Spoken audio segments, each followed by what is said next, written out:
Hello guys, welcome back to cooking. And today we're going to be making mini corn dogs, crescent rolls with cheese inside.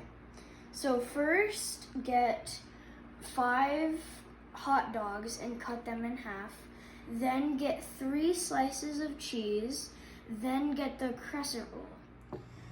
So you have to lay everything out, and once you have that, put the hot dog at the bottom and then roll it up to the top.